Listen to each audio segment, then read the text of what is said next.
The further the problem was from the solver's expertise, Lakhani shared with the New York Times, the more likely they were to solve it. In their paper, Lakhani and his team cite the example of a protein crystallography expert who was able to solve a toxicology problem that toxicologists could not figure out. Why? Because the methods she used, which were foreign to the toxicologists, were suited to cracking the problem. In fact, there was a 10% increased likelihood that someone would solve a challenge if his or her expertise was completely outside the challenge's field. Make time for stillness and silence. Given how busy modern life is, we can think of stillness and silence as another diversifying experience. Rather than being in motion and rushing from one place to the next, we are still. Rather than doing something, we do nothing. Rather than focusing on things, we completely unplug. Meditation is an obvious example of cultivating stillness or silence. Pico Iyer, best-selling novelist and journalist for the New York Times and Time magazine, whose TED Talk has received over 2 million views, believes he is more creative when he has made time for stillness and introspection in his life, and that it's only when he is still that he can really be moved. He has even written a book on the subject entitled The Art of Stillness. The depth of my writing is in direct proportion to the depth of my silence, Iyer told me. When I write fast information-filled pieces, readers respond in a fast information-filled way.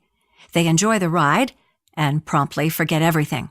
When I write in a quiet way that is more still and contemplative, readers become more still and contemplative themselves, and the words and sentences have space to resonate. To consciously make room for stillness in his life and work, Iyer has gone 80 times over the past 24 years on retreat to a Benedictine hermitage. I'm not specifically religious, he says. I don't practice any formal religious meditation. Stillness, silence, and space are what we need. Research on silence provides insight into what makes silence so powerful and how it helps Iyer access his innate creativity. In 2006, Luciano Bernardi was studying the impact of music on physiology. To his surprise, he found that not only did the music affect participants' physiology, slower music reduced heart rate, blood pressure, and breathing, but so did the moments of silence, which he had only included as a comparison measure. In fact, Bernardi found that periods of silence inserted between tracks of music were much more relaxing than the soundtracks designed to induce relaxation or periods of silence administered without music in between. Physiologically, taking a silence break had the most profound, relaxing, and calming effect. Other studies have found that silence, despite being void of content, can help develop new brain cells. It may come as a surprise that silence, like activity, helps our brains develop. Yet Iyer has found that removing himself from the bustle of society is key to thinking outside the box and recalling what he cares for. The various demands placed on us, which rob us of the idle time we need to be creative, expectations that we will be available 24/7, and interruptions made possible by the various technologies we use every day, aren't going to go away. For Iyer, the solution lies not in changing those demands, which most of us can't anyway, but in altering our relationship to them, which is fundamentally an internal process. We can choose to step out of the permanent time square that is buzzing in our heads. Most people are noticing that they are drowning in it, and they are trying to find a way back to stillness through hikes, sailing, meditation, internet Sabbath, Iyer explains. He believes his best work comes when he can hear something deeper than the clatter of the world. When you stand about 2 inches away from the great canvas that is our world and our lives, just as when you stand too close to a painting, you can't catch the larger patterns in it, the meaning, Iyer explains. When I go to my monastery in Big Sur, I spend a lot of time doing nothing, taking walks, lying on my bed, and I'm confident that it's only in that space that I will come up with something fresh and more interesting than my everyday ideas. Stillness also allows him to step out of clock time into a more spacious sense of hours, which is of huge importance to his work as a writer. As soon as I am in stillness, I can hear my deepest voice, everything that becomes inaudible when I am in constant motion. But writers like Ayer are not the only ones who benefit from stillness to access their innate creativity. You wouldn't necessarily expect a skilled scientist, economist, and mathematician to derive creativity from a place of stillness. But Scholes does so through daily breathing exercises and meditation, as well as walks in nature and golf. He attributes much of his creative success to creating stillness around the problems he is dealing with, which allows new perspectives to emerge effortlessly. It allows your mind to gather additional data and to challenge your own methodology, Scholes explains. It gives you the ability to see other perspectives, let ideas percolate, challenge your views, gather additional data. You understand how unconnected things fit together. To come up with new ways of thinking about things or doing things, we need to let ideas percolate, as Scholes describes. Taking quiet time that is undisturbed by other stimulation, information, or distraction is a way to optimally facilitate this creative process. Silence can, of course, be uncomfortable. When your mind wanders, thoughts and feelings can emerge that are not necessarily pleasant. Being alone or being unbusy or quiet can open the door to troublesome thoughts or even anxiety. You might even feel stuck on them, since the brain tends to focus on negative things. Yet, if you sit through them, or walk through them, if your silent practice is a hike or a walk, you will see that they eventually pass, leaving room for free-flowing thoughts and daydreams. Just like any exercise, idle time will be more natural and enjoyable the more you engage in it. Invite fun and happiness back into your life. One of Scholes and Ayer's most charming qualities is the lightness of their personalities. Each has a quick smile and an easy sense of humor. There is a childlike, though not childish, quality and playfulness about their curiosity and enthusiasm. This comes as no surprise. Another way to access our innate creativity is by having fun. Filling idle time with fun and games is a natural part of children's lives. However, though engaging in playful activities for the sake of having fun exists in the animal kingdom, to which anyone with a pet can attest, it is completely neglected in human adulthood. We are the only adult mammals who do not make time for play, outside of highly structured settings like a Sunday neighborhood soccer game or playtime with a child. Submerged in the responsibilities of life, the seriousness of world affairs, and an ever-growing to-do list, we often forget to play, feel we don't have time for it, or somehow believe it is no longer appropriate. At Stanford, I helped found the first Psychology of Happiness course and led a session on the science of play. I decided to illustrate the effects of play on our emotions by introducing a grade school game. We stood in a circle, and whoever was it would stand in the middle. Participants would wink at each other in order to signal to each other to switch places in the circle. The person who was it would try to take their spot while they dashed to switch places. Although they stared at each other a little awkwardly at first, the college students soon jumped into the game with enthusiasm and laughter. When I asked for feedback at the end of the game, students mentioned feeling happy, forgetting worries, and being completely in the moment.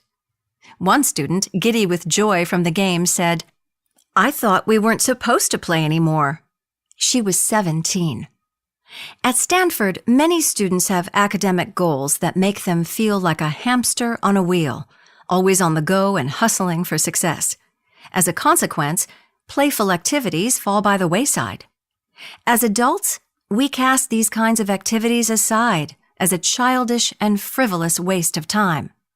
However, they have tremendous potential to boost our creativity and our ability to think inventively, not to mention our well-being. After all, the root of the word recreation is recreate, to refresh oneself by some amusement. Albert Einstein famously said, "To stimulate creativity, one must develop the childlike inclination for play." Although we adults may have lost the skill of playing with the innocence of a child, we can easily regain it. In one study, undergraduate participants were divided into 2 groups before doing a creativity task. In one group, they were told to imagine that school was canceled and to write down a list of things they would do with their free day. In the other group, participants were given the same instruction, but were asked to imagine that they were 7 years old. The latter group came up with far more creative examples. This study shows us that our creative potential is not as buried as we think it is. It can be accessed easily just by using our, imagination. Creative companies in a wide range of industries, from technology to clothing, understand the importance of play for employees' creativity. Google offices worldwide are built to foster playful creativity. In the Zurich office, for example, instead of walking places, you can take a fireman's pole or a slide to get from floor to floor. Facebook offers DJ mixing facilities alongside pool tables, as well as gaming opportunities. Alternative clothing company Convert in Milan, Italy, converted an old theater into office space and turned the former audience seating area into a skateboard rink for employees. Play has a positive impact on creativity because, in addition to helping us both mind wander and diversify, it stimulates positive emotion, which research shows leads to greater insight and better problem solving. Barbara Fredrickson of the University of North Carolina, Chapel Hill, found that positive emotions increase our cognitive resources by expanding our visual attention. When we feel good, we gain the ability to pay attention to a wider range of experiences. We see the big picture rather than getting bogged down in the details. In other words, if you feel stuck in a rut, or you can't think yourself out of a problem, or don't see a way out of a situation, play may be a way of getting unstuck and coming up with innovative ideas. Lolly Daskell is a coach who consults with Fortune 500 companies. On one occasion, she was hired for a strategy session to help a global leadership team figure out the mission, vision, and values for their company. Daskell made arrangements to get them out of their confined offices and held the strategy session in a beautiful space where there were lots of windows and views of nature. The idea was to stimulate their creative imagination. But despite the new location, the discussion was difficult, non-creative, and extremely linear. The team felt stuck. Daskell observed them talking in circles without coming up with a solution. That's when she decided to clear the air. She asked them all to stop working, stop thinking, and stop trying to come up with a solution. She took them outside, where she had set up areas with different games to play. In one area, she had dartboards, in another beanbags, and in yet another, a wiffle ball and badminton rackets. She told the team to pick partners and to let go and have fun. They all welcomed the distraction, and before long they were all enjoying themselves. You could hear the lightness in their interactions and the joy of being free from the seriousness of that day. After an hour or so, Daskell called them all back into the room, and they returned with high energy. Not only were they more relaxed, but they were ready to get back to work. This time, when Daskell asked, "What is this company all about?" answers kept coming, and everyone was excited and eager to participate. The problem was resolved quickly and easily. By letting them enjoy themselves and having fun through play, Daskell helped them come up with a solution. Just as joy and fun can make you more creative, creativity in turn enhances your well-being. The more creative you become, the more joy you invite into your life. Nikola Tesla wrote, "I do not think there is any thrill that can go through the human heart like that felt by the inventor as he sees some creation of the brain unfolding to success. Such emotions make a man forget food, sleep, friends, love, everything." By naturally tapping into your inner creativity, you reconnect with the joy you had as a child playing. You engage in a positive feedback loop that continues to replenish you with joy and creativity. It makes for an adult life rich with delight and inventiveness. This is where the research points. Happiness is the secret to breakthrough creativity. Make sure to have idle time, but enjoy it. Treat it as time off, time for yourself, time to relax and have fun. Resist the urge for instant gratification. After all, expecting brilliance to emerge from an unstructured activity turns that activity into a purposeful one. Your mind returns to a state of focus and anxious expectation. For example, don't return from walking your dog thinking, "Gosh, I didn't have any creative insights about how to improve my presentation on this walk, and I missed the opportunity to call my bank to dispute that charge." You may find that creative insights arise on some occasions and not on others. Either way, this period of integration and relaxation will benefit you more profoundly than you know. Make time for idleness. Although you may not think you have time for idleness or unstructured time, we all do. It doesn't always involve changing your schedule either. Sometimes it just means altering how you do things. Here are some examples of how you can diversify your activities, make time for stillness and silence, and engage in playful activities. Diversify your activities. As Adam Grant points out, we choose to pack any moment of unfocused, non-working time with some kind of focused consumption. On a break at work, you may check Google News, read up on the latest celebrity gossip, check your social media accounts, read your favorite blogs, or send some text messages. Instead, choose an activity that is less focused, like stretching, listening to music, taking a quick walk, or cleaning your desk. At work, organize your tasks so as to alternate activities that demand lots of concentration, for instance, writing up a proposal, with tasks that are less intellectually demanding, such as entering data. No matter what your profession, you will be able to identify the tasks that you find more or less challenging. If your work is mostly intellectual, you might learn some pragmatic skills to get out of your head.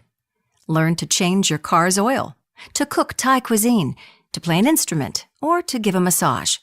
If your job is more hands-on or people-oriented, diversification may mean studying a new language, learning chess, or reading poetry. Try expanding your areas of interest. Do you mostly read books or blogs about your field? If so, try switching to a whole different genre of reading materials, funny books, classics, or general interest magazines. Watch TV shows or documentaries that have nothing to do with your primary field of work. If you enjoy social activities, join meetup groups focused on activities you have never tried before, such as acro-yoga or cycling. Are you often sedentary, staying mostly in your office and car? Choose to exercise outside rather than spending time in an indoor gym.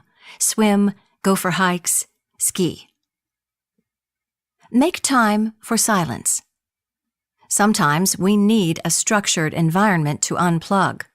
Try attending a retreat. There are many meditation, wellness, yoga, and hiking retreats available. Start slowly if you are new to retreats. Try a day-long or a weekend-long workshop. If retreats or meditation are not your thing, you can find silence in your own way. One opportunity for stillness that we have all around us is nature. Whether you're in a city or suburb, you can take a break from work and take a short stroll. Even in the thick of Manhattan, trees and plants are growing and birds and insects fly around. Nature is all around us, yet we often forget to notice. When you're out for a stroll, look up at the trees and the sky instead of checking your text messages. In fact, leave your phone behind. Meditation is a silent activity. There are many forms of meditation, some of which involve a lot of focus and concentration. If your life and profession already involves intense focus, you may wish to opt for a non-focused meditation. Open awareness meditation and Sahaj Samadhi are examples of meditation that does not involve intense focus. Choose the type that feels right to you. Many workplaces now understand the benefits of this kind of activity and offer meditation or yoga classes that you can easily attend. You can introduce quiet time during mundane activities. Choose silence instead of listening to the radio while driving to work. Eat your meals without having your computer open in front of you. Fold your laundry without watching TV or making a phone call at the same time. Engage in play. Remember what makes you laugh, whether it's attending a comedy show, watching slapstick films, or learning jokes. You could even join a laughter yoga group, workshops dedicated to laughing. Join a sports team, a structured activity, yes, but better than nothing.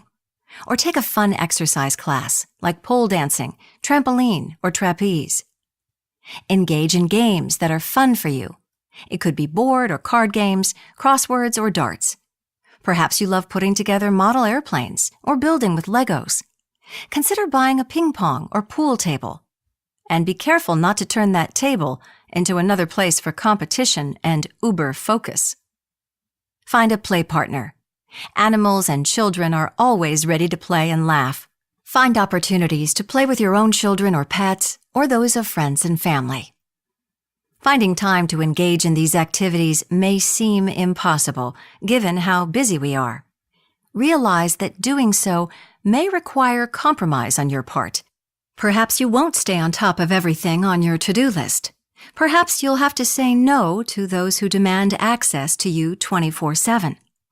But the payoff for your professional and personal success is huge and well worth it. Creativity and the success it produces do not emerge out of single-minded focus on purposeful activities. They come from idleness, fun, stillness, calm, and relaxation. It may seem counterintuitive that taking a walk, relaxing on your porch, reading a novel rather than an article related to your field, or doing something fun like playing a round of golf can help you develop better ideas and come up with creative solutions to problems. Yet, it is through these acts of self-care and enjoyment that your greatest insights are likely to occur. The heightened levels of psychological well-being you will derive from being idle, diversifying your activities, and finding time for silence and play can greatly contribute to your success. Chapter 5. Enjoy a successful relationship with yourself. How you relate to yourself affects your potential. When I let go of what I am, I become what I might be. Lao Tzu. My friend Laura seemed to have it all. She was blonde, beautiful, athletic, radiant, and brilliant. She was one of those rare students who made all A's and A+s at Yale. She appeared to be the epitome of success. In an academically gifted student body, she stood a head above everyone else. 2 years into her college experience, despite all her accomplishments, Laura dropped out. Laura had the skills and motivation to do well at Yale, but how she perceived herself was standing in the way of success. Laura had always been an A student. That's who she was for as long as she could remember. She felt she had to achieve perfection and had an immense fear of failure, so she took only classes she knew would result in good grades. When she didn't do well or struggled to get top marks in all her classes, as was bound to eventually happen in college, she was tough on herself in an effort to motivate herself to try harder and stay focused. Fueled by these beliefs, Laura achieved perfect grades and perfect misery. I remember feeling gnarled and self-critical all of the time, Laura told me.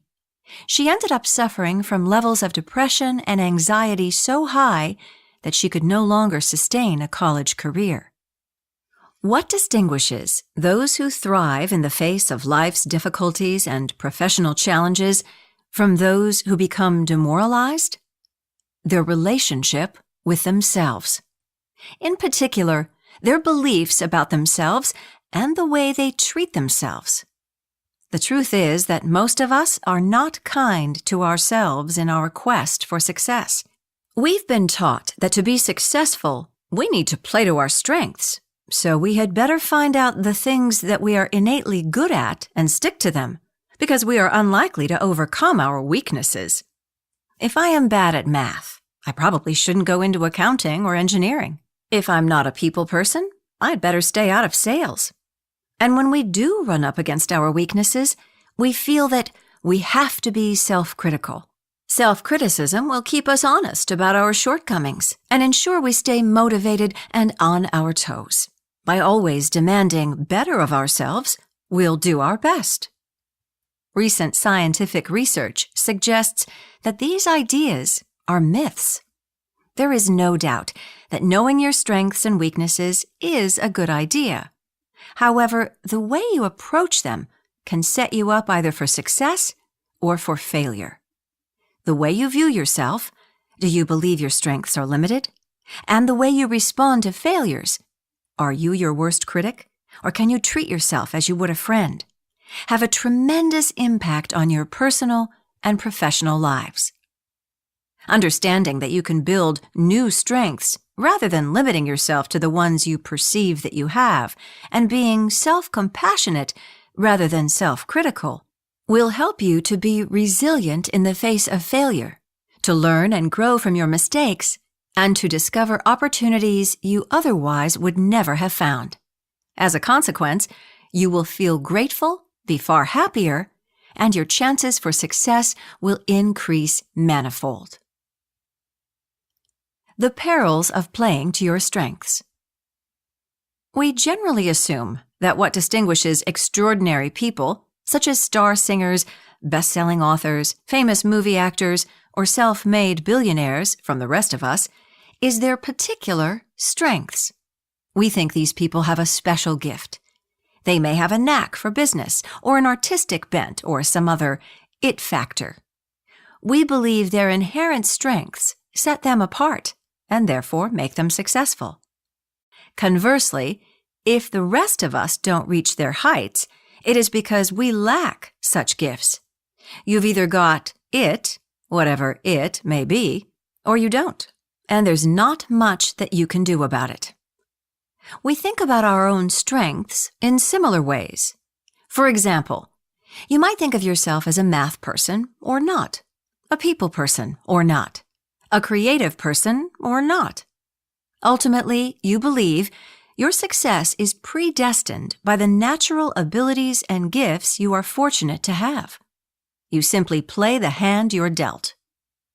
This belief that we are born with certain innate strengths that determine what we can and cannot achieve, however, severely backfires on us, especially in times of failure or challenge.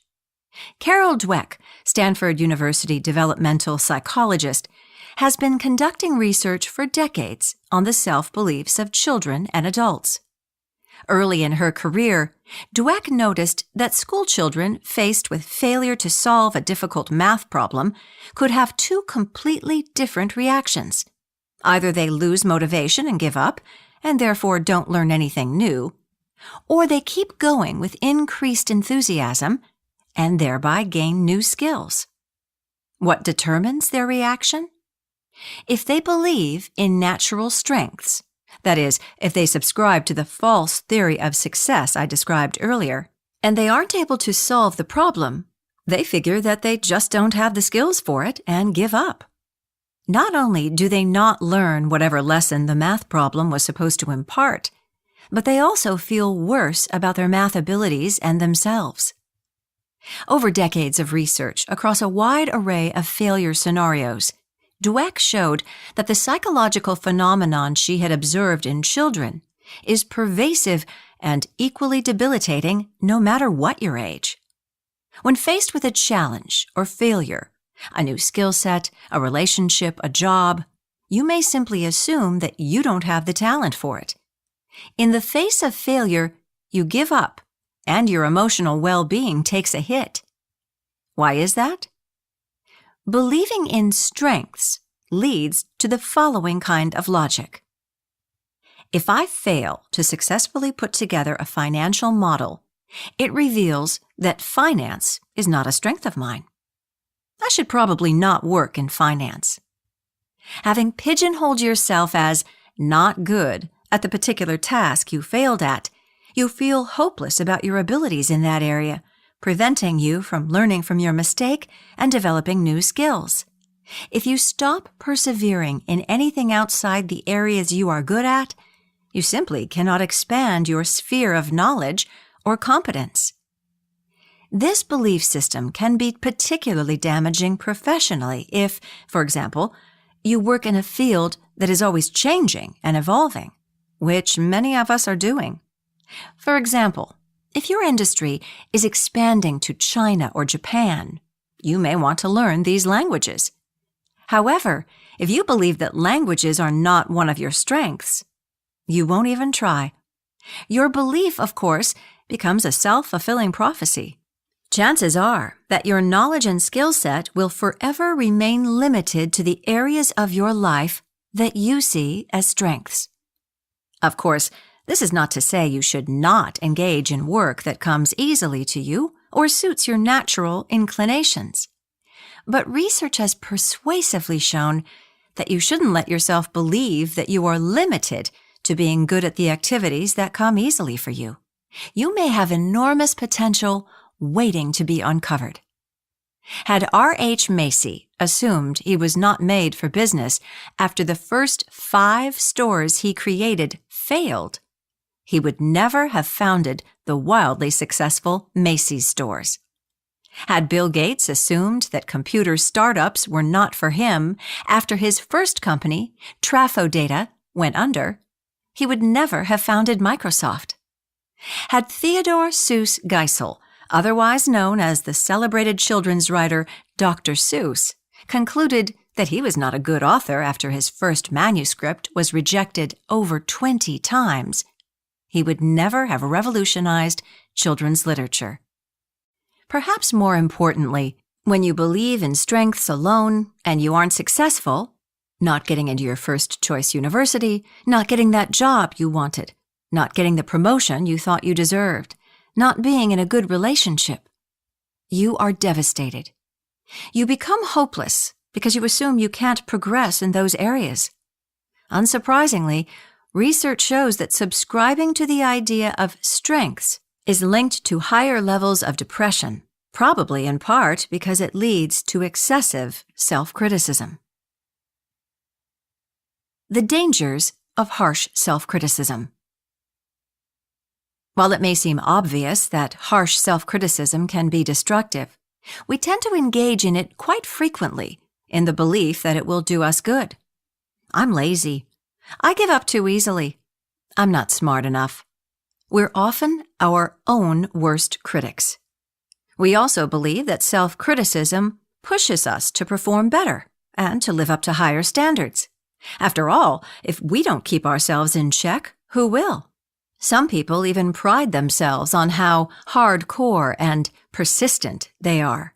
They wear the fact that they don't cut themselves any slack like a badge of honor. Like Laura, most of us don't stop to question our self-critical habit. We may not even notice it. And if we do, we likely don't bother to question its effect on us.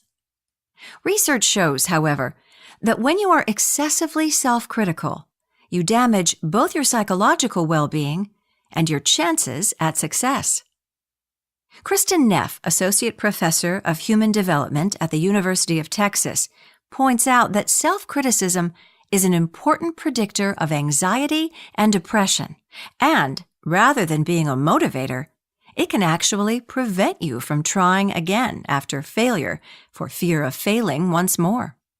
Our brains have competing systems, one that seeks rewards and another that fears failure. Fear of failure, when excessive, stands directly in the way of success. It hurts your performance. Research on athletes shows that, like a self-fulfilling prophecy, fear of failure leads them to choke, to fail at the critical point, such as a runner who trips during the race for which he has been preparing for months. It makes you give up. Fear of mistakes and failure can make us so insecure and anxious that we give up early when faced with challenges. After all, if we fail, we will be faced with a barrage of harsh self-criticism. It leads to poor decision-making. Studies show that fear of failure can make you so anxious that you become less interested in learning and more willing to take shortcuts like cheating. A study with entrepreneurs shows that those with a strong fear of failure are more likely to overlook potential investors' unethical behavior and to enter a dubious partnership with them regardless. It makes you lose touch with what you really want. Your fear of failing can even lead you to lose touch with the kind of career path you wish to pursue. My friend Laura told me that by focusing more on performance and less on her personal interests, choosing classes where she could get good grades over topics she enjoyed, she disconnected from herself and lost touch with her real preferences. This made transitioning to the workplace hard for me because I didn't know what I was interested in, Laura explains. I also found that at work, I didn't receive a regular report card with grades. It took me about 5+ years to reach any kind of professional satisfaction, and that was only after a series of false starts. Not only can self-criticism increase fear of failure, but being our own worst critics also makes us focus on what's wrong with us, which takes a psychological toll. As described in an earlier chapter, it is far easier to focus on the negative. Research shows that the brain has a negativity bias. Our perspective is biased toward the negative. As far as our minds are concerned, bad is stronger than good. Research by Roy Baumeister and others suggests that this tendency to give more weight to the negative may have helped our species survive by highlighting potential dangers. However, in this day and age, our negativity bias, both as it relates to the environment and to our self-judgments, is harmful. We have such a strong propensity to favor negativity that we have a skewed vision of reality. An analysis by Shelley Gable and Jonathan Haidt suggests that while we have 3 times more positive experiences than negative, we tend to focus on the negative ones. This research suggests that if we were able to see things as they really are, we would actually have a positivity bias because 75% of our lives is going relatively well. However, we live our lives so focused on the negative that we often fail to notice, let alone enjoy, what we do have. People have a similar tendency when it comes to themselves. Your relationship with yourself is self-critical because you focus on your faults and weaknesses. If you are facing an end-of-year performance evaluation, you may notice that during your self-evaluation, you remember the project you botched, reports that didn't go well, or that time you had an unfortunate interaction with your boss.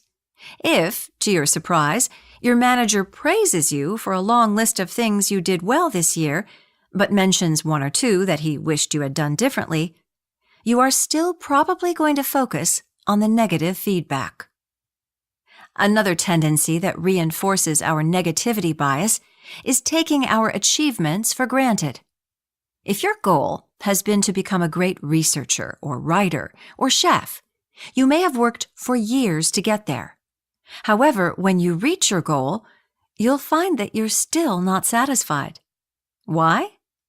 Because in addition to focusing on the negative, we also get used to the good things in our lives and start to take them for granted, a phenomenon called habituation. While you may receive a boost of happiness from, say, a meritorious promotion or public recognition like an award in your field, over time, these events lose their ability to bring you renewed joy because you become accustomed to them. Given our propensity toward negativity, a self-critical habit only further reinforces this negativity, skewing our image of ourselves and further endangering success and happiness. Now, I'm not saying that you should ignore your shortcomings to avoid self-criticism. If you have a tendency to procrastinate that leads you to miss important deadlines, damages the quality of your work, or increases your stress, for example, you may want to reflect on how you can address this habit.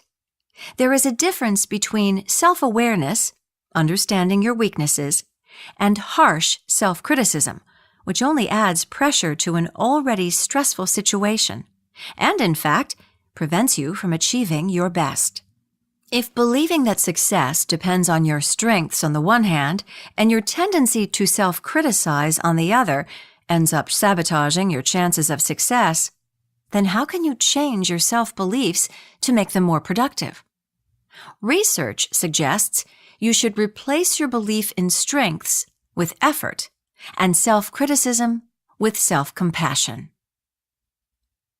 Belief in effort, not strengths. Albert Einstein, despite being called a genius, simply did not buy into the strengths idea. Failure is success in progress, he is quoted as saying. Einstein rightly understood that strengths do not just happen, they need to be developed. It was a good thing that Einstein subscribed to those beliefs. As a child, he was so slow in learning to speak and write that his family thought he might be mentally handicapped. Later, he was expelled from school and failed to gain admittance to Zurich Polytechnic School. When he finally did finish university, he was the only one in his class who did not land a teaching position. Had Einstein believed in the strengths theory, he would have assumed that he did not have what it took to be a scientist. However, because he believed that his skills could develop, he did not let the failures stop him, but went on to revolutionize physics, eventually winning a Nobel Prize. Neuroscientific data clearly demonstrates that our brains continue to grow new neuronal pathways throughout life. The brain is designed for development and to learn new things. While particular skills may come more easily, we are wired to engage, thrive, and grow in any number of areas, from playing the violin to learning to drive a stick shift, from mastering Chinese calligraphy to excelling on the certified public accountant exam. So what determines whether we learn new skills? In large part, our beliefs. Dweck's research shows that the big difference between those who persist in the face of failure and those who don't is whether they believe they can develop strengths rather than being born with them. They understand that, with persistence, they can improve at anything. As a consequence, they learn from their mistakes, are more emotionally resilient in the face of failure, and ultimately achieve more and with greater self-confidence. A challenge, a problem, or a mistake they face does not define them, but rather is an adventure to get excited about, a wonderful opportunity for learning and growth. When I was a graduate student at Stanford, Dweck shared with us the words of a boy who, when he failed the difficult math problem in Dweck's study, enthusiastically went back to working on the problem, saying, "I love a challenge." Jack Ma was born to a poor family in Hangzhou, in China's Zhejiang province. He failed his university entrance exams not once, but twice, before being admitted to Hangzhou Teachers Institute. After completing his studies, he applied for dozens of jobs, for which he was categorically rejected. He finally became an English teacher, making a humble salary of $12 a month.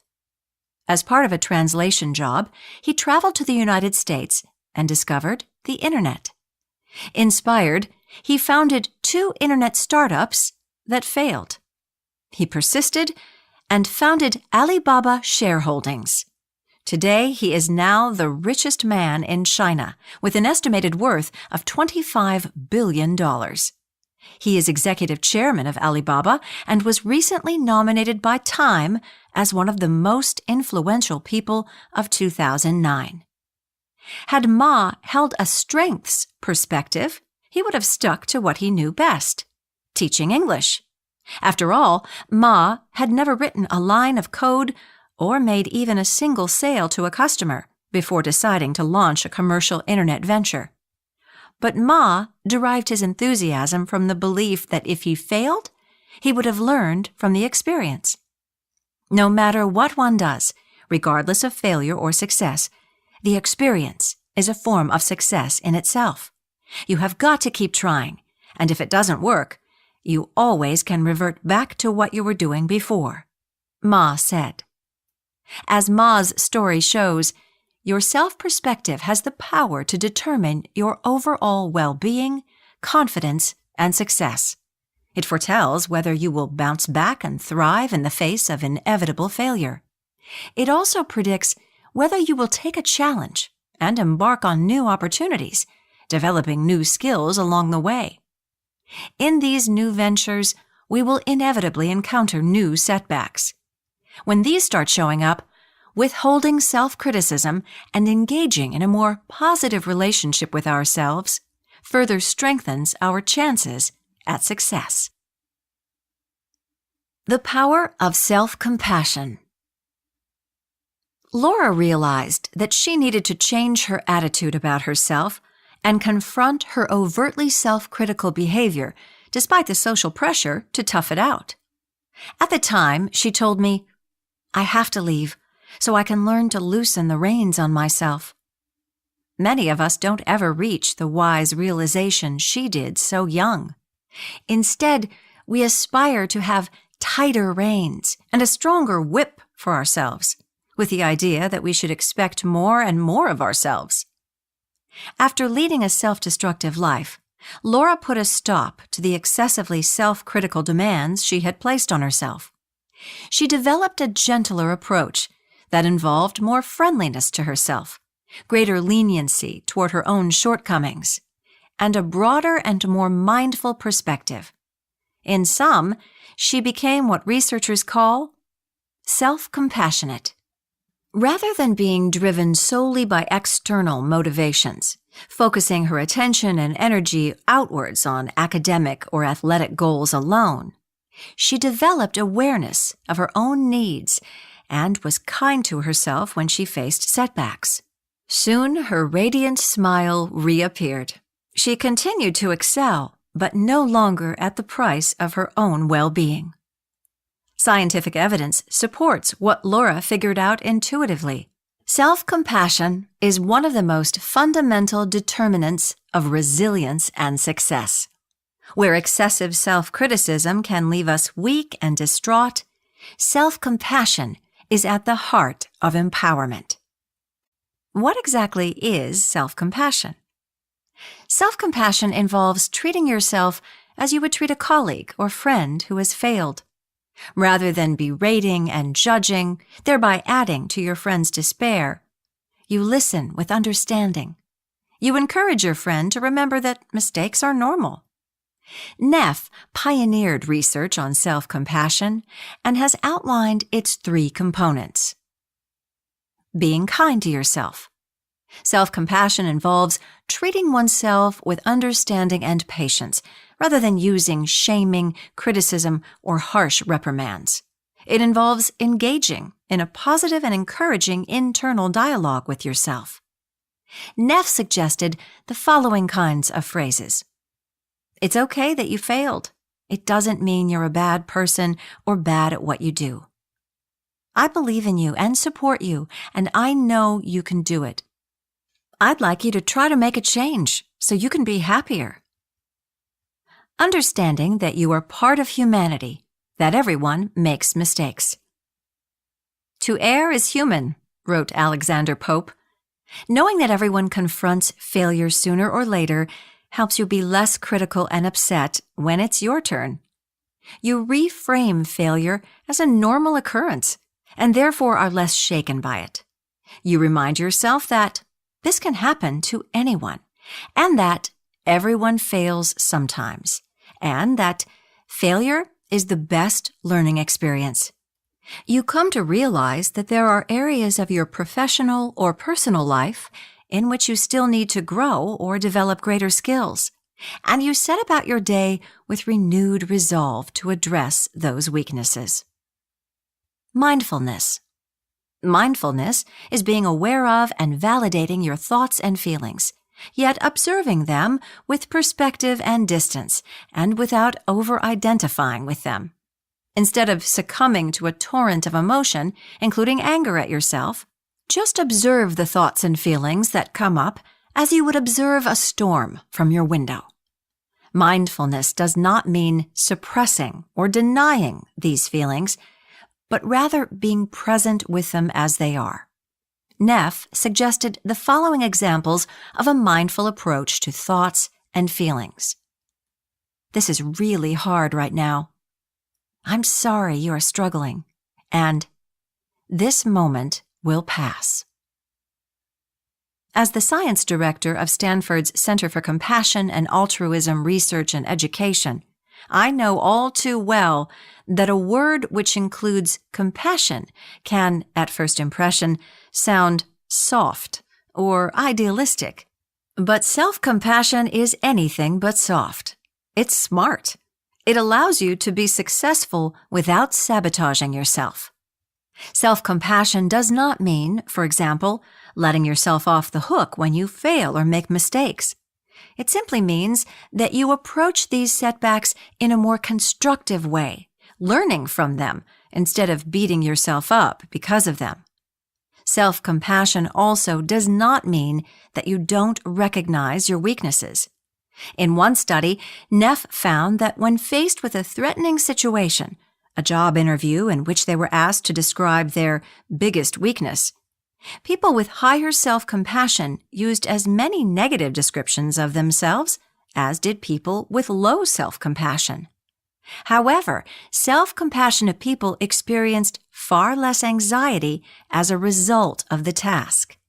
Neff showed in other studies that self-compassion makes you resilient, regardless of the praise or criticism you receive. In other words, because you feel fine about both your positive and negative attributes, you aren't as influenced and vulnerable to other people's opinions. Neff's research demonstrates that by engaging in self-compassion, we bring out the best in ourselves. Self-compassion, as opposed to self-criticism, helps people thrive and is associated with a host of benefits. Greater psychological well-being, less anxiety, depression, and stress, more happiness, optimism, curiosity, creativity, and positive emotions, better health, lower cellular inflammation in response to stress, reduced cortisol, a stress-related hormone, increased heart rate variability, a physiological marker associated with the ability to bounce back faster from stressful situations, improved professional and personal skills, stronger motivation, better relationships with other people, reduced fear of failure and greater willingness to try again, enhanced willpower, greater perspective, and reduced tendency to become overwhelmed during times of struggle. Though further research into the physiology of self-compassion versus excessive self-criticism is still pending, compassion researchers like Paul Gilbert have hypothesized a simple model.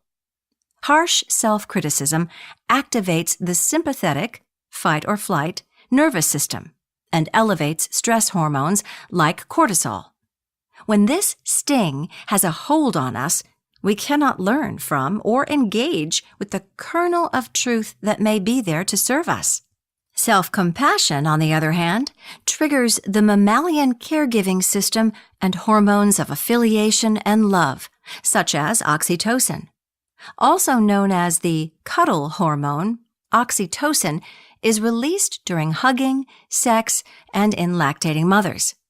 It is associated with feelings of well-being. We can engage with feedback we receive and learn from it without being destroyed by it. The hardest part about self-compassion is to counter our tendency to focus on the negative. As a consequence of the negativity, bias, and habituation, it is much easier to be self-critical. There is one habit, however, that prevents us from succumbing to this tendency. Gratitude. Gratitude balances our negativity bias by making us more aware of positive experiences in life and helping us focus on the positive aspects about ourselves. Gratitude helps us adopt a more balanced view that bolsters our happiness and success. Congressman Tim Ryan of Ohio is the youngest congressman ever elected to Congress. Voted into office in 2003 at age 29, he embodies the happiness track to success I describe in this book. He lives true to his values and passionately advocates for causes he believes in, even when they do not confer a political advantage. When you meet Congressman Ryan, you see a man who not only is successful, but also deeply fulfilled, contented, and joyful. However, Congressman Ryan's daily dealings are not without their challenges. The world can be, if you see it that way, a negative place. How do you stop yourself from getting overwhelmed when you're out in the world, whether in DC politics or office politics, and the knives are out and people are unkind and trying to hurt you? As a congressman, whatever decisions Ryan makes in Congress inevitably bring upon him a slew of harsh criticism and attacks from his opponents. Given the negativity that comes at you, and sometimes it's really hard, you really have to stop and breathe. It's important to operate from a place of gratitude and thankfulness and appreciation for what you have. Rather than being defeated, self-critical, or angry when he is attacked, Congressman Ryan is able to turn the negativity that is directed his way into gratitude. Gratitude is the most self-compassionate act possible when faced with so much hostility. It provides him with the level-headedness and calm to keep going and to troubleshoot situations appropriately. Gratitude is a source of great strength. Research supports the idea that gratitude has tremendous benefits. Gratitude not only boosts your well-being, but also significantly strengthens professional skills. Greater psychological well-being and health. Improved positive emotion. Longer-lasting positive emotion. Buffering against stress and negativity. Decreased anxiety and depression. Reduced materialism. And materialism is linked to lower levels of well-being. Improved sleep quality and duration, in part because you have more grateful thoughts before you go to sleep. Improved professional skills. Higher social intelligence. Improved relationships, likability. Gratitude makes you a kinder, more altruistic, moral, and ethical person. Strengthened willpower. Better long-term decision-making. Increased positive influence on others who become more ethical and act with greater integrity and greater kindness. Despite the benefits of gratitude, a significant gratitude gap exists in America. Only 52% of women and 44% of men express gratitude to others on a regular basis. Given this sad fact, how often are we actually grateful to ourselves? Every day, we have a choice about how we interpret our lives. We have the choice to either focus on what we want and don't yet have, say, better work habits, thereby feeling down. Or we can focus on what we do have, say, loyalty and integrity. Every one of us has at least one aspect of ourselves, and probably many more, for which we can be grateful. When we take note of our positive qualities and are grateful for them, we become more self-compassionate, not to mention that we start to see ourselves in a much more realistic and positive light. Some people have a difficult time feeling grateful because they are so worn down by the difficulties and challenges they face. An interesting study showed that whether you derive happiness from everyday, ordinary events or only from extraordinary events depends on your perception of the remaining time you have to live. The less time you perceive yourself as having, the more pleasure you derive from the simplest of things. Analogous research with the elderly and college students in their last semester, an end being in sight for both of these populations, found that they too are more likely to appreciate common experiences. Most of us live as if we have an infinite number of tomorrows. Not until we get ill or someone close to us passes away do we awaken to the impermanence of life. Finiteness brings bittersweet poignancy to this moment because this moment will never come again. Although some find this idea depressing, in truth, it is a call to action. We can choose to celebrate our lives and ourselves. No matter what challenges are thrown our way, it is up to us whether we will embrace the gifts that life brings to us and that we bring to it, or be blind to them. Our ability to be grateful for this moment will make us not only happier, but more successful to boot. The happiest people don't have the best of everything, but they make the best of everything they have, goes the saying. When you notice harsh self-criticism and the negativity bias in your mind, closing your eyes and remembering the aspects of yourself for which you feel grateful will provide a reality check and prevent you from feeling down about yourself. It will help you see yourself as you really are. As for your weaknesses, addressing them from a place of self-compassion will help you thrive. Similarly, remembering to reflect on what is going well in our lives helps you counter habituation, so you keep celebrating all the ways we are fortunate. Sure, there will always be difficult situations and plenty to grouse about.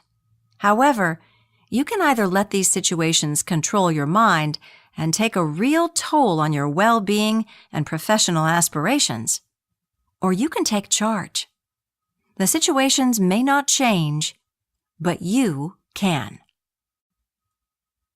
How to become more self-compassionate. Self-compassion can seem challenging. Not only are we used to being self-critical, but we are brought up to avoid bragging. We are taught to be kind to others, but the idea of being kind to oneself can seem foreign or even new agey. As we've discussed, however, there are solid scientific reasons why self-compassion is good for you and your career. Here are some tips for how to make self-compassion a habit. Notice your self-talk. Neff suggests that in times of failure or challenge, noticing your self-talk can help you curb self-criticism and replace it with self-compassion. For example, instead of saying things like, "How could I have done this? I'm such an idiot," you might say, "I had a moment of absent-mindedness, and that's okay. It could have happened to anyone. It's no big deal." Write yourself a letter. When your emotions are overwhelming, Neff suggests writing a letter to yourself as if you were writing to a friend. Let's say you made a costly error and are feeling angry with yourself. It might feel stilted or strange at first, but write a letter as if you were writing it to someone dear to you who had committed the same error. Your words should comfort and not attack, normalizing the situation rather than blowing it out of proportion. A number of studies demonstrate that writing about your emotions can help regulate them. Develop a self-compassion phrase. Neff suggests developing a self-compassion mantra or phrase that you can turn to in challenging situations so you can deal with them calmly and with grace. Her mantra is, "This is a moment of suffering. Suffering is part of life. May I be kind to myself in this moment. May I give myself the compassion I need." Make a daily gratitude list. Write down 5 things you feel grateful for every day. Again, this may sound overly simplistic. However, This extremely short exercise can produce powerful and long-lasting results. To increase your self-compassion, at the end of each day, write down 5 things you are proud of having accomplished, or 5 positive qualities you see in yourself. After leaving Yale, my friend Laura took a year off to get in touch with herself, reflecting on what she truly wanted and learning to release the excessively tight leash she had on herself. She participated in a wilderness expedition program and worked at a bookstore that specialized in mystery novels, a genre she loved. After her year-long hiatus, she transferred to another Ivy League university in her hometown to live close to the nurturing environment of her family home. After graduation, 2 highly selective law schools offered her merit-based full scholarships. She currently works at a federal agency in Washington, D.C., and is happily married. She is adamant about not passing on the false parameters of success that once devastated her life. I don't want my daughters to feel the same suffocation that I felt, hyperventilating when any grade lower than an A was a possibility. Could Laura have succeeded at Yale had she toughed it out, continuing to be her own worst critic and relentlessly driving herself to excel? Perhaps, but at what cost? And how long would that success last before she inevitably burned out completely?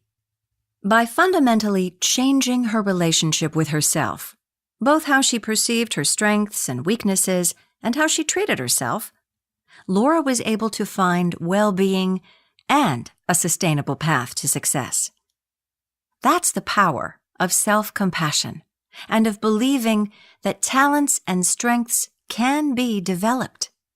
Not only do they build your inner strength by creating a strong and stable foundation at the level of your mind, but they ensure that you will continue to flourish over the long term.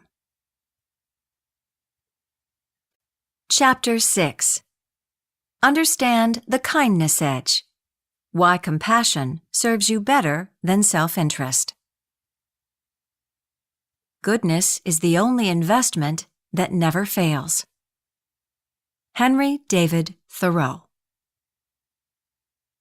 When Drake first joined the Wall Street investment bank Bear Stearns as a managing director, he was immediately taken aback by its self-interested culture. The investment banking industry is no doubt competitive and intense, but Drake, who had previously worked at an investment bank where collegiality and collaboration were highly valued, found Bear Stearns to be particularly harsh. "It was the worst culture I have ever experienced on Wall Street," he told me. Bear Stearns was not able to compete on the hiring front against firms like Morgan Stanley and Goldman Sachs, who were more elite establishments, Drake explained. So its culture was scrappy, independent, aggressive. It was the kids who came from the other side of the tracks type of culture. Drake explained that Bear Stearns liked to keep its operating costs low and pay higher bonuses to employees. As a managing director, if you generated business, you would get a significantly higher payout than at any other bank. As a consequence, Drake's fellow managing directors were so competitive that they often did not greet each other in the hallways or demonstrate any genuine interest in forging relationships. They were steadfastly looking out for themselves alone, were aggressively secretive about their clients, and were prone to take credit for their colleagues' deals. Bear Stearns' culture may seem particularly cutthroat, but it represents an exaggerated version of a theory of success that is deeply embedded in our culture. To be successful, first and foremost, you have to look out for yourself.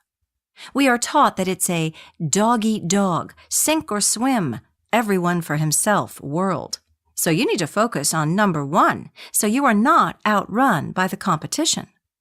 In childhood, we are taught about the idea of survival of the fittest, and economists, who have long argued that our primary motivation is self-interest, have propagated the idea that we are all selfish creatures.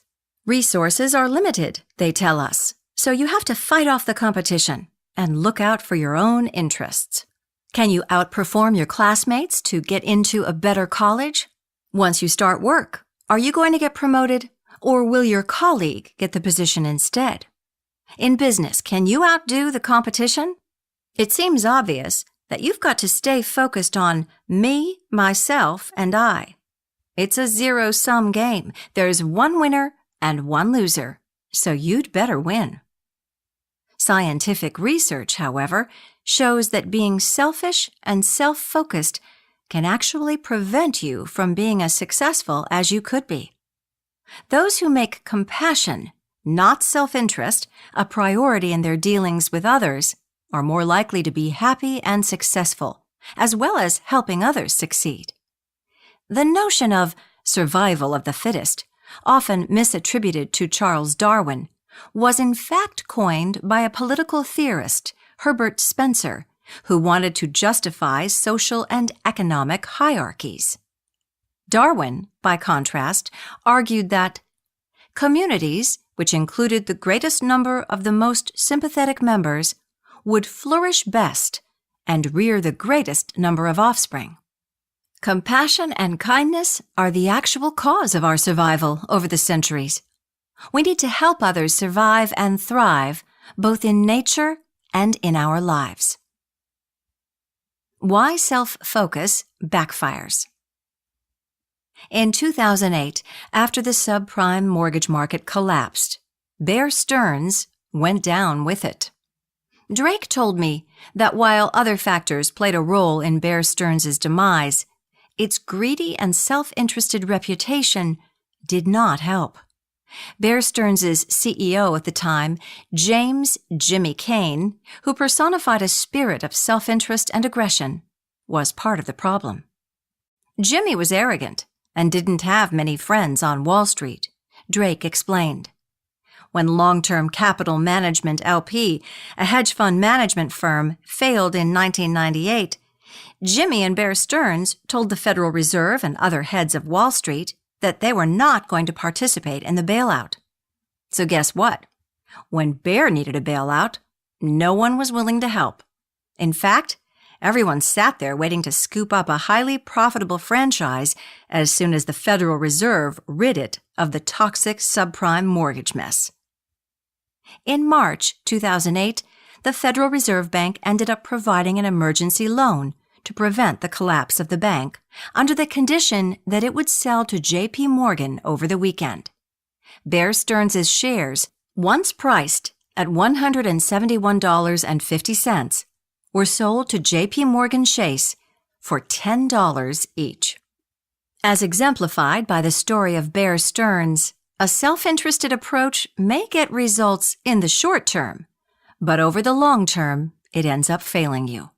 And in some extreme cases, it can cost you everything. Research suggests that self-focus harms you in 4 ways. It creates blind spots, ruins your relationships, makes you weak in the face of failure, and damages your health. Self-focus creates blind spots. Self-focus can lead to a type of hubris, or in psychological terms, narcissism. Narcissism, according to Jean Twenge, professor at San Diego State University and co-author of The Narcissism Epidemic, is an inflated feeling of superiority and entitlement. It's a multifaceted trait that brings together vanity, materialism, lack of empathy, relationship problems, egotism. It's a big, complex umbrella of traits, but at its core is that inflated sense of self. While many of us believe we are not narcissistic, an alarming survey by Twenge indicates that narcissism scores are on the rise. The narcissism scores of college students have climbed steeply since 1987, with 65% of modern-day students scoring higher in narcissism than previous generations. Twenge told me in an interview that when her study first came out, Many college newspapers wrote opinion pieces and articles about the findings. To her surprise, most of these articles did not disagree at all with the findings. However, they argued that they have to be narcissists to be successful in a competitive world. The premise is that narcissism will help you succeed, explains Twenge. But the problem with that premise is that it doesn't. One reason narcissists end up failing is that they take too many risks, Twenge explains, because they don't have a clear view of their own abilities. As a consequence, narcissism leads to poorer performance over the long term. Particularly in the workplace, narcissism can result in incredible blind spots, leading you to see your leadership and professional skills in a far more positive light than your supervisor sees them. This kind of excessive positive regard can make you blind to your own weaknesses. In terms of leadership, Twenge explains that narcissists always want to be leaders, but that once in place, they are disliked by their teams and remain ineffective. We generally prefer leaders who are humble, agreeable, and compassionate, she points out. There is one exception to this rule, Twenge acknowledges. When it comes to public performances, occasions when other people are watching, narcissists tend to do well. But in most other arenas, from business to education, narcissists fare poorly. Self-focus ruins your relationships. Self-focus and narcissism can harm your relationships and drive people away, Twenge shared with me. We probably all know colleagues or managers who are overly enamored with themselves. It's either overt, they boast about their accomplishments and seek the limelight, or more subtle, as they manipulate situations to get the credit for other people's work. This is an all too common scenario in academia, for example, where some scientists and professors routinely take the recognition for work that is actually conducted by graduate students and postdoctoral scientists. Chances are, we won't enjoy spending time with that person, nor, most important, do we trust them as colleagues or leaders. People who are looking out for themselves first may very well throw you under the bus if it serves their interests. It's no surprise that excessive narcissism and self-centeredness can ruin relationships. Narcissists are prone to harsh behavior because when their self-esteem is threatened, or they believe they are not given due respect, they tend to respond with anger and aggression. A workplace study entitled Narcissism and Counterproductive Work Behavior: Do Bigger Egos Mean Bigger Problems? Showed that people who rank high on the narcissism scale also rank high in anger and counterproductive work behavior. This is the end of the disc. The audiobook continues on the next disc.